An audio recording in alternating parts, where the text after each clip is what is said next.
Non mais t'es bien ma photo là, pourquoi en la portant sur Lightroom elle est devenue moche? Parce que Lightroom affiche en premier l'aperçu créé par votre appareil photo pour le remplacer ensuite par son aperçu à lui qu'il aura calculé via son propre moteur. Réponse moins rapide. Le RAW est ce qu'on pourrait appeler le format brut de capteur. Ça va faire plaisir aux puristes, ça, hein. Ce terme provient de l'anglais RAW, qui signifie brut. Le fichier contient toutes les données enregistrées par le capteur et est souvent assimilé au négatif d'une pellicule. Ces données sont inutilisables directement, il faut les convertir. Inutilisable directement, c'est la clé de notre réponse. L'écran de votre appareil photo n'affiche pas votre RAW, c'est tout bonnement impossible pour lui. Totalement impossible. Alors pour pouvoir montrer le résultat de votre prise de vue, il doit créer un aperçu, un fichier JPEG si vous voulez, qui sera inclus dans le fichier qu'on appelle RAW, et qui est en fait un contenant dans lequel vous trouverez toutes les données de votre capteur, mais pas que.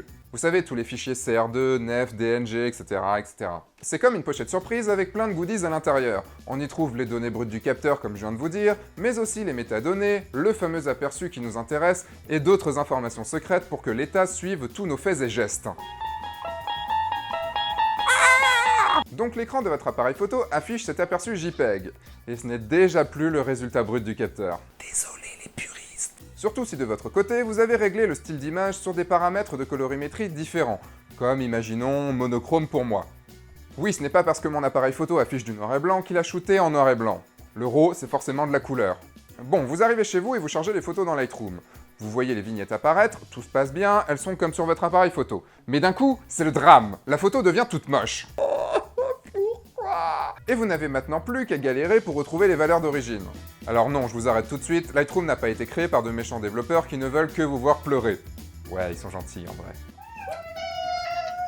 Lightroom affiche dans un premier temps l'aperçu créé par votre appareil photo, le temps de lui-même d'érotiser via son propre moteur Camera Raw et d'afficher son aperçu à lui avec les valeurs les plus neutres possibles. On pourrait dire les valeurs les plus proches du brut de capteur. Mais c'est toujours pas du brut de capteur. Ça n'existe pas. Si vous souhaitez garder les paramètres de votre boîtier, c'est possible. Il va falloir utiliser le dérotiseur propriétaire de votre appareil photo. C'est le seul moyen possible à ce jour. Mais ça va être compliqué après de l'importer dans Lightroom. Sauf peut-être en passant par un TIFF. Mais c'est déjà plus la même chose, hein. Voilà, maintenant vous n'avez plus de raison de vous poser cette question. Si vous avez aimé cet épisode, n'hésitez pas à le partager autour de vous, et vous pouvez cliquer ici pour recevoir un épisode exclusif F1.4. Je vous dis à dans quelques jours pour un épisode de dimanche. Entre-temps, sortez, faites des photos et amusez-vous. Au revoir.